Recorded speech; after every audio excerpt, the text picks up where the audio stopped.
제발 좀 조용히 할 수 없어요? 여기 교회예요. 나 다리 부러진 것 같아. 내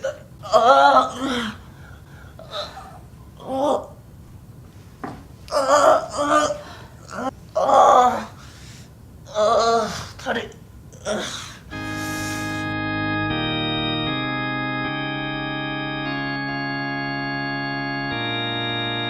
누가 나 좀 도와주세요. 저기요. 제발 누가 나 좀 도와주세요. 나 다리 부러진 것 같아. 마지막으로 이야기하는데 제발 조용히 좀 해요. 지금 기도 시간인 거 안 보여요? 계속 이렇게 시끄럽게 하면 나가달라고 할 수밖에 없어요. 내 말이 그거예요. 나 지금 너무 아파서 나 지금 못 움직이겠어요. 내가 밖으로 나갈 수가 없는데 나 진짜 다리 부러진 것 같아요. 제가 지금 기도하는 중이라고 했죠. 앞으로 2시간 동안 기도 말곤 아무것도 안 할 거예요. 그때까지 기다리세요.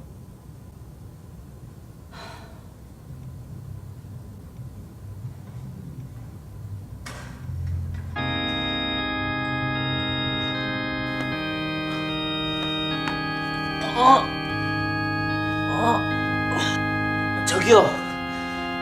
그러면 알겠으니까 거기 그 옆에 핸드폰이라도 좀 건네줄래요? 거기 자매님 옆에 핸드폰 있잖아요. 핸드폰만이라도 좀 부숴주세요. 네? 그 자매님 옆에 있잖아요. 네? 너무 아파.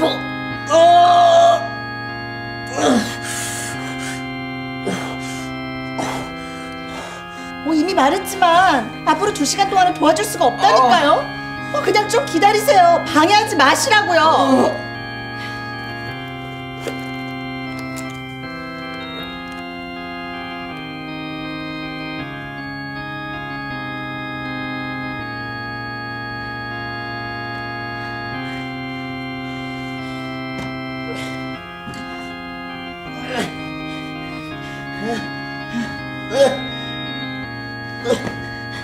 나 다리에 힘이 안 들어가.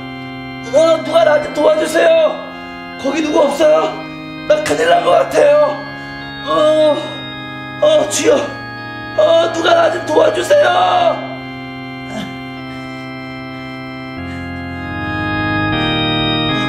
누구 없어요? 누가 나 좀 도와주세요. 거기 누가 없어요? 거기 누가 없어요? 거기요. 누가 나 좀 도와주세요. 사람 살려.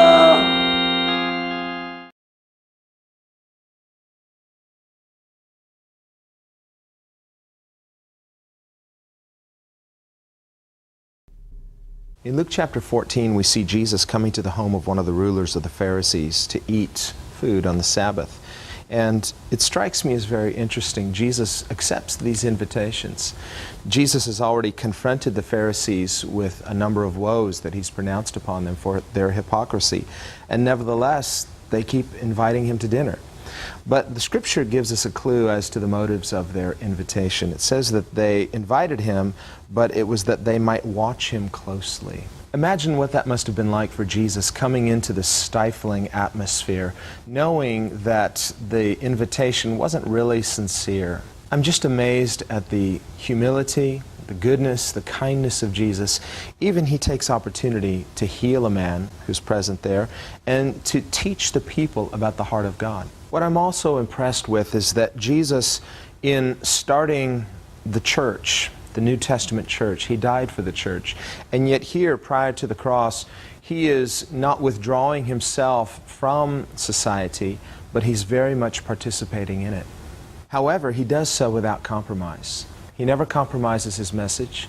He never does anything for vainglory or to impress people, and he never holds back because he's afraid that what he does might offend somebody. He always speaks the truth in love.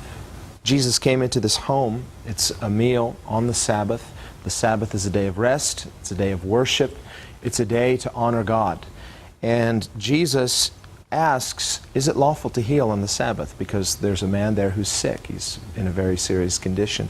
And they don't say a word. Now, we don't know whether this was a setup or whether this was somebody who was uninvited who came in.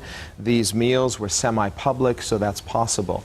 But we really don't know the background of why this sick man is there. However, they don't say anything because they can't. When we think in our own context about what motivates us, how we are to be worshipers, what is true worship? Is worship just a religious formality, something we observe ritualistically? Not at all.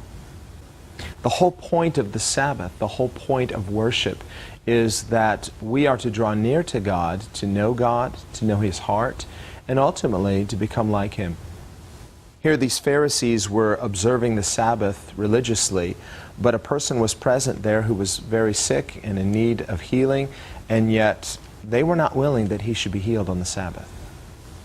I wonder in our context whether there are times where we are so busy in observing our religious rituals that we miss the real point, we miss the real heart of worship. James 1 verse 27 says that pure and undefiled religion before God and the Father is this, to visit orphans and widows in their trouble and to keep oneself unspotted from the world. What I see is two things. One is the compassion of God, the other is the holiness of God. If we have one without the other, then it's really incomplete worship. It's not true religion. Real worship, a real relationship with God, is both. Compassion without holiness becomes humanism, but holiness without compassion becomes legalism. Jesus chided the Pharisees for caring more about their animals than they did human beings. He said in Luke 14, verse 5, "Which of you, having a donkey or an ox that has fallen into a pit, will not immediately pull him out on the Sabbath day?" In our religious worship and our religious formalities, let's keep in mind the real heart of worship, and that is that as we worship God, we are to become like Him, and God is compassionate.